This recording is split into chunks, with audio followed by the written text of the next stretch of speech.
everyone, this is Park from Team Shockwave. I'm here with Tyler. You guys might know him from his match against the Gimmick Puppet. Tyler, what deck you're playing today? I was playing Crystal Beast. Crystal Beast. Why, of all the decks that we have out so far now, why bring back Crystal Beast? Well, I saw it. It was high rarity. Looked really nice. So why not play it? All right. I'm getting bored of the meta, so... All right, cool. You want to start with the deck profile? Yeah.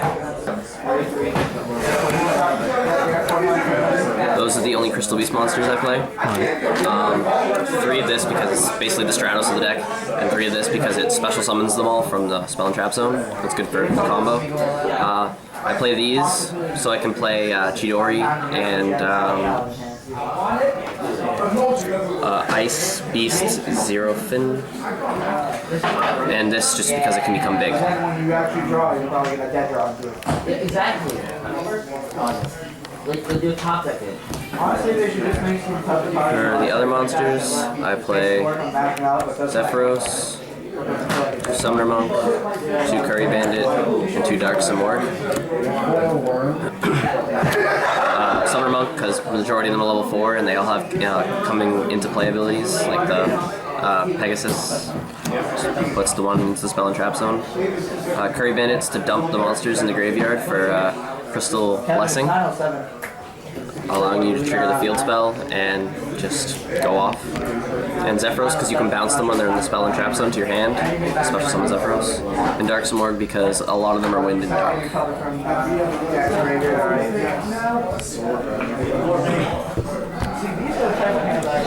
The spells, 3 Crystal Promise, 3 Crystal Blessing, 2 Rare Value, 2 Crystal Abundance, 1 Release, and 2 Ancient City. This is just basically the entire engine of the deck. It involves like hitting the right combo and beating them with Crystal Abundance when you have 4 in the Spell and Trap Zone. And this has a bunch of abilities. When you have 1 Crystal Beast in your Spell and Trap Zone, it can't be destroyed. If you have 2, you can half the damage you take. If it's 3, you can negate a spell or trap. And 4 lets you draw a card. And 5, you can special summon one of them. And you can special summon Ruby, allowing you to special summon all of them. And rest of the spells, MST, 2 MSTs and a Regeki.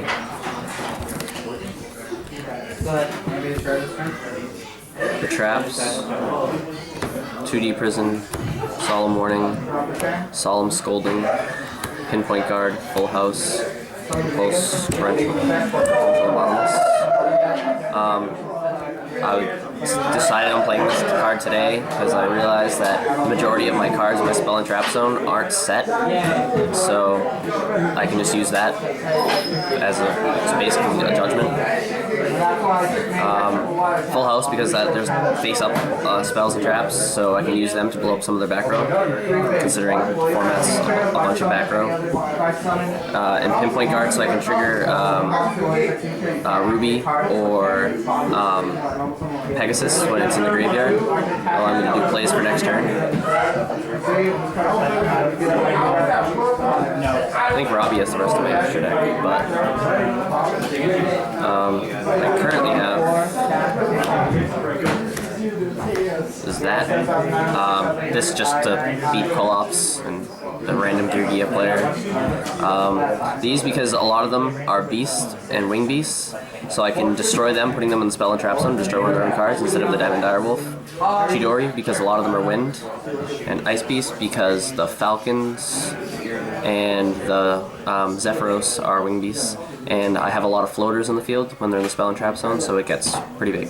I did see you have Curry Bandit and Ruby as your level 3s. Would you recommend any rank 3s for this deck? Zen Mains, he's fairly decent, because like instead of having if they do something to make it so you have to destroy one of your own cards in the field, you have the option to destroy Crystal Beast and just not really lose anything from it. It's also really good for stalling, I guess. The Fortune Tune's pretty good because I can recycle Crystal Beasts back into my deck, which always helps.